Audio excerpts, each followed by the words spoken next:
What is going on, guys? Chinese guy here. So in this video I want to talk to you guys a little bit about Battlefield Hardline Premium, which is the service which Visceral Games and EA provides, where you can own all the Battlefield Hardline DLCs alongside with some extra features. So in this video I want to primarily talk about why I think everyone should not be buying Battlefield Hardline Premium unless you really want to play all the DLCs and you just want a slight discount for it. I would recommend you guys to not buy Battlefield Premium right now and probably wait for it when it goes on sale, maybe 2 to 4 months down the line after the launch. I would recommend to see what these DLCs actually have to offer, which the base games do not have. I mean, if you're thinking about paying $110 for the whole package, which includes Battlefield Hardline and Premium, I would really like you to take your time and think about how much time you really are going to sink into this game. Me personally, for Battlefield 4, I have spent about 600 hours or so, give or take, since the launch of the game, including the DLC packs. So in my opinion, if you're really going to play this game like crazy, like how I did with Battlefield 4, about 400 hours plus from the launch of the game until Battlefront launches, then I think buying Premium is worth your money. But if you're going to only spend 100 hours into this game, then I would recommend you to wait and buy probably another game, because $50, which in my case is actually $60 Canadian, will basically get me a brand new AAA title game if I pay $10 extra. So basically think of this as a small investment. Are you really going to play this game like crazy, like how I did with Battlefield 4, or will it just sit aside and you only play it when you're bored? With Battlefield 4 and Battlefield 3 Premium, it cost about $50 Canadian and USD for me, and now because of the Canadian dollar is a lot lower than the US, I actually have to pay $10 extra, which I'm sure some of you guys in other countries have to deal with on a much larger scale, so you guys probably have it much worse than I do. But if EA is actually sticking with the $50 price tag, which I'm sure they will, with the 4 DLCs that they announced, I think $50 is a bit too much to ask for. I mean, with Battlefield 3 and Battlefield 4, we actually had 5 DLCs. So with Battlefield 4, each DLC that you buy will cost about $15.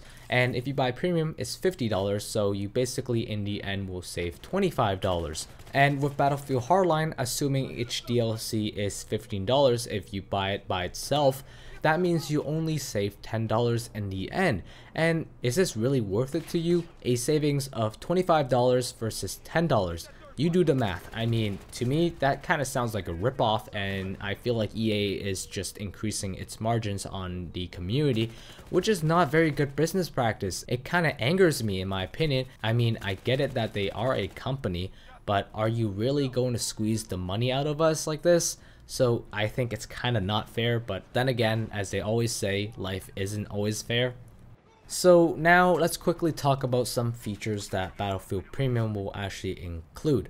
Now, most of these features are coming back from Battlefield 3 and Battlefield 4 Premium, like 2 weeks early access to the expansion packs, 12 gold battle packs, some personal customization camos, which is pretty normal, double XP, in-game missions, Battlefield Hardline exclusive events, and lastly, priority position in the server queues, which, I mean, come on, it doesn't even really work. I have Premium and I still have to wait quite a while to get in a full server.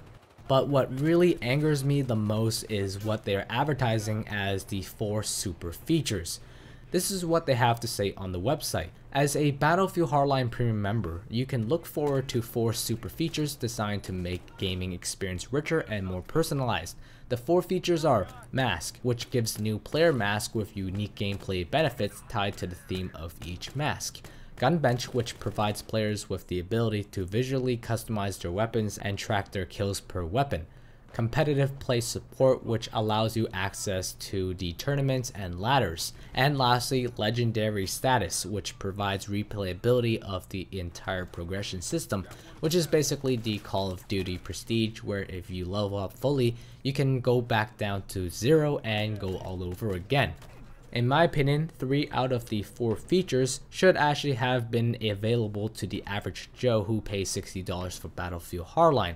I mean, Gun Bench really only allows you to visually customize their weapons, which is basically part of every shooter these days. You can visually customize your weapons, you can put different decals, camos, and little words on the side. I think what they mean by visually customize their weapons is maybe like emblems, special stickers, or something like that to make their guns look a bit cooler. But come on, this is part of the game. Again, every shooter has it, especially with Medal of Honor. I recently saw this video by LevelCap where he talks about how gun customization is awesome in that game. I really want to see that in Battlefield Hardline. I don't want to pay extra just to put a little sticker on my gun or something. It's just not fair. I mean, EA, you're going backwards here. You move forward, not backwards. Next, competitive play. I mean, Visceral Games or Battlefield Hardline is trying really hard to break into the competitive scenery.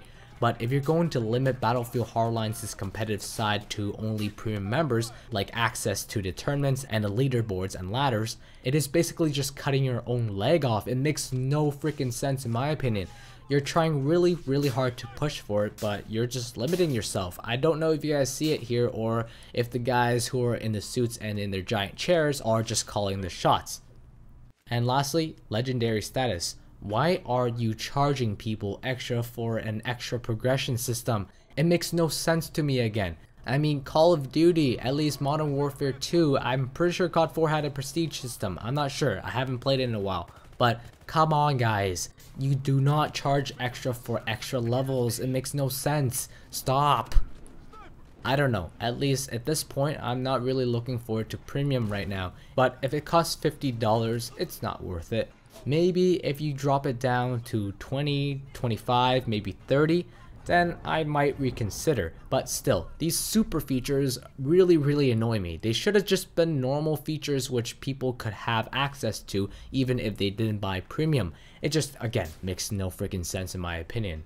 So guys, what's your take on this? So do you agree with some of my points, and what do you disagree with me? I mean, look, I really want Battlefield Hardline to do really well. I don't hate Hardline at all whatsoever, but some of these things that they are doing, in my opinion, are just completely dumb and useless and going backwards. I really want this game to do well, and I want EA, DICE, Visceral Games to repair the Battlefield brand. It has been going downhill since Battlefield 3, I would say, and hopefully it can pick itself back up after Hardline or maybe during Hardline and come out as an awesome AAA title shooter for the whole gaming community to enjoy.